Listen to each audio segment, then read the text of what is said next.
बिस्मिल्लाहिर्रहमानिर्रहीम। अस्सलाम वालेकुम। यूएई उर्दू न्यूज़ के साथ अवैस शरीफ आपकी खिदमत में हाजिर है। आज 24 फरवरी 2021 मुत्तहदा अरब अमीरात से आने वाली रेजिडेंस वीज़ा जिसमें शामिल विजिट वीज़ा, वर्क वीज़ा के हवाले से एक अहम अपडेट पर हम बात करने जा रहे हैं। नए आने वाले दोस्त चैनल को ज़रूर सब्सक्राइब करें, साथ में लगे बेल आइकन पर भी क्लिक कर दें क्योंकि वीज़ा के हवाले से हर नई अपडेट इसी चैनल पर आपको मिलेगी। ऐसे रेजिडेंट्स जिनका वीज़ा 28 दिसंबर 2020 से पहले का इश्यू हुआ है और वैलिड काबिल कबूल वीज़ा है, एक्सपायर हुआ वीज़ा ना हो, यहाँ पर 2 पॉइंट है। नंबर 1, अगर आपका वीज़ा 28 दिसंबर 2020 से पहले का इश्यू हुआ, जब भी इश्यू हुआ लेकिन वैलिड वीज़ा हो और आप यूएई से पाकिस्तान गए हैं तो आप 31 मार्च 2021 तक यूएई वापस जा सकते हैं।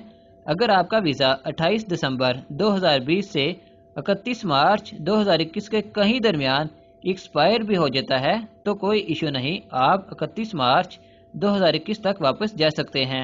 इसी तरह नंबर 2, अगर आपके पास न्यू रेजिडेंस वीज़ा है और आपने अभी यूएई जाना है और वो वीज़ा 28 दिसंबर 2020 से पहले का इशू हुआ हो और 28 दिसंबर 2020 तक एक्सपायर ना हुआ हो तो आप भी 31 मार्च 2021 तक यूएई वापस जा सकते हैं। अगर आपका वीज़ा 28 दिसंबर 2020 से 31 मार्च 2021 के दरमियान कहीं भी एक्सपायर हो भी जाता है तो कोई इशू नहीं, आप मुत्तहदा अरब अमीरात जा सकते हैं। मोअज़्ज़िज़ दोस्तों, ये थी ताज़ा तरीन अपडेट जो हमने आपके सामने रखी। अगर आपको हमारी वीडियो पसंद है, वीडियो को लाइक कीजिएगा।